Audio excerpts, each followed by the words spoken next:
Hey guys, Jessica here from Resell to Ride. Today I'm going to teach you how to create a live auction listing for a live stream auction.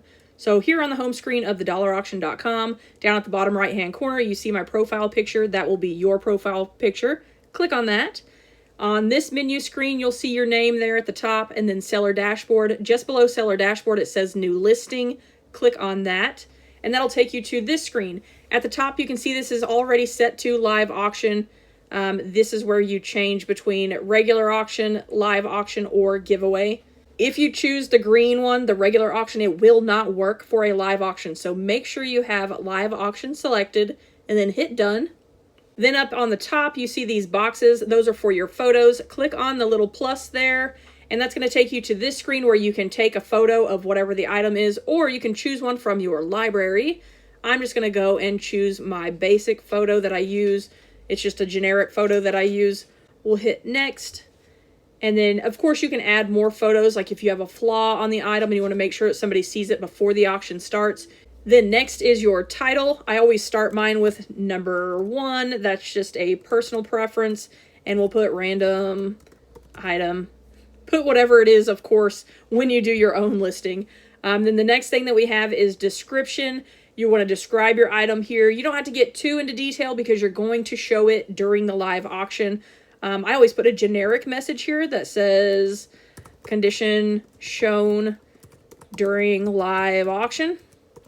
If you have any flaws, you can either put them in your title or in your description. You know, if I'm auctioning off a piece of clothing that might have a small stain or something, I'll put stain in all caps in the title and in the description. That's just a personal preference, but kind of covers your bases.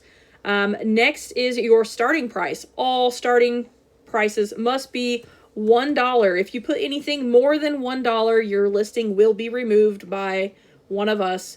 And then add variance, that's not something that applies to a live auction, so ignore that. Just below that, you see live auction settings, and under duration, there are several different options here. I always choose 30 seconds. For me, it works. It gives me a moment to talk about the item and give people a chance to bid.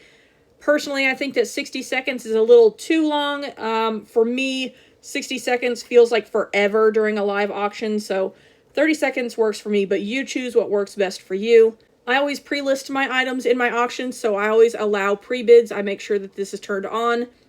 You don't have to turn that on if you don't want people to bid beforehand, but I always do, so I leave that on.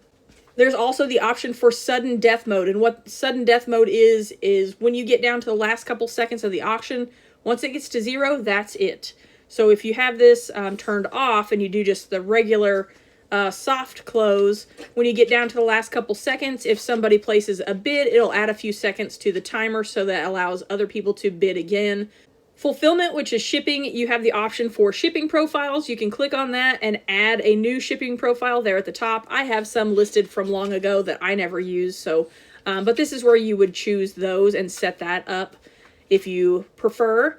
And just below that, I always do flat rate shipping on live auctions. That's a personal preference, of course. If you want to change that to calculated, see where it says flat rate, there's a little arrow. Click on that. And this is where you can choose between free shipping, flat rate shipping, or calculated shipping. We'll click on flat rate. I'll show you how that works. You put in your flat rate shipping cost here in the top box. And then if you want to offer combined shipping or progressive shipping, you want to make sure that toggle is turned on and then put in the cost for each additional item. Then hit done. If you choose to do calculated, choose that. Make sure you put in your postal code up here at the top where it is shipping from. Then you have your measurements, your weight, your dimensions, and then if you want it to be combined shipping or not, then hit get rates. And that brings up our different options for shipping. You have Ground Advantage. Personally, for me, Ground Advantage works out the best, so I always use Ground Advantage. Unless I'm shipping just media mail items. So you can choose more options at the bottom and scroll down. And if all of your items qualify for media mail, you can get the cheapest rate that way. So then you would hit select rate at the bottom, and that's all set up. I'm going to move it back to flat rate just because that's what I normally do. And then hit done.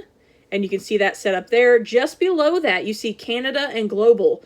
If this is your first listing, it will automatically default to free shipping. So if somebody buys your item and they live in Canada, you have to ship it to them for free. So make sure that this is turned to off down here at the bottom. Same for global if you don't want to ship to people in other countries. And then we have collections, which is your category that the item falls under. Click on View All Collections, and it's going to give you the different options. I'm just going to pick miscellaneous because this is a generic listing example that I'm doing for you guys, but choose one collection that fits your item best. If you don't find one that fits it the best you think, then just choose miscellaneous. It's just for a live auction. Then hit done. And then down here at the bottom, you see visibility. If for some reason you don't want your listing to be publicly shown right away, you can turn this on. Otherwise, if you're okay with people seeing it, just hit publish. And your item's ready to be added to your live stream.